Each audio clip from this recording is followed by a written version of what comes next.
We have data lovers.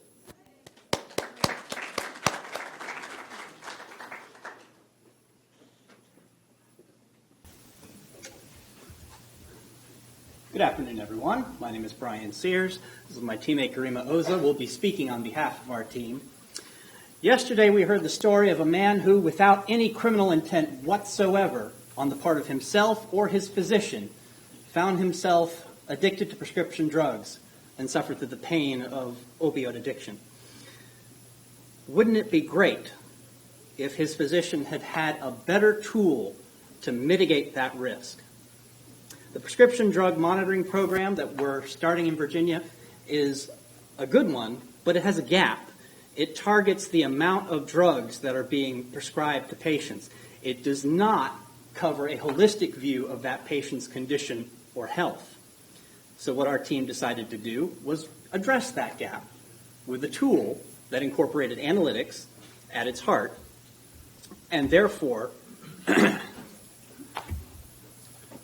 combine a series of data sources into a risk factor that a physician could use to gauge how addicted to opioids, to whatever is being currently prescribed to their patient, that patient may be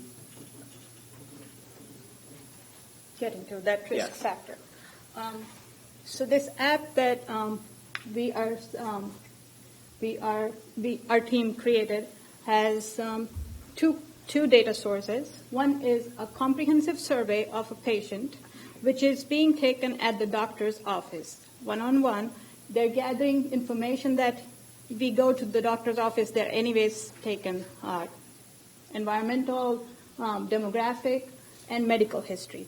Those are combined along with the lab results of the urine samples, and the two data sets are combined together to come up with a risk factor through different indexes based on each health condition that they have, how many prescription drugs they're already taking, high, medium, low, and all algorithm is put into our code here, and it gives the physician a risk factor, a number from 1 to 10. The survey is comprehensive, and it includes gender, age, health conditions, lab results, and duration that patient has been taking drugs for, the three categories of the drugs, and their dosage levels. For example, let's go to the next one. This tool, if implemented properly and mandated by the appropriate legal authority or legal framework, it has vast potential of helping and bridging the gap between the PDMP program that is currently in place, because this is going to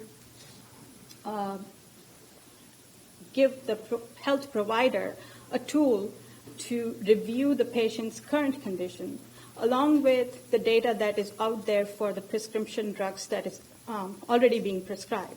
Putting those two together, the risk level, and then try to have a patient-centric approach to reduce the risk and bring the prescription levels low. So basically a better care management program.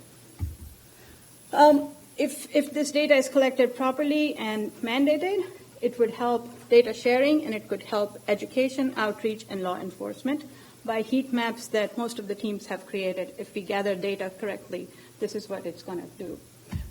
Here's an example of what we heard yesterday. So if Mike's example, without the tool, was he had opioid addiction and it kept going up unnoticed, there was no tool to help him or the healthcare provider to say, there's a red flag here, the risk factor is going high, high, high.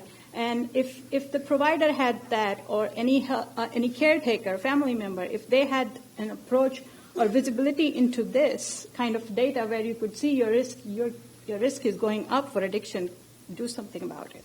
So in the other approach, you have that once you see your risk is going up, the physician as well as the member or the patient may say, you know what, this picture doesn't look good. Let me take care of myself. Let me ask more questions and see if I have other alternatives. By talking to other subject matter experts, we heard there are other opioids which are used for treatment as well, so tramadol. So if they were on a higher dosage of something that is potent, and now they go on tramadol, that would be a good treatment.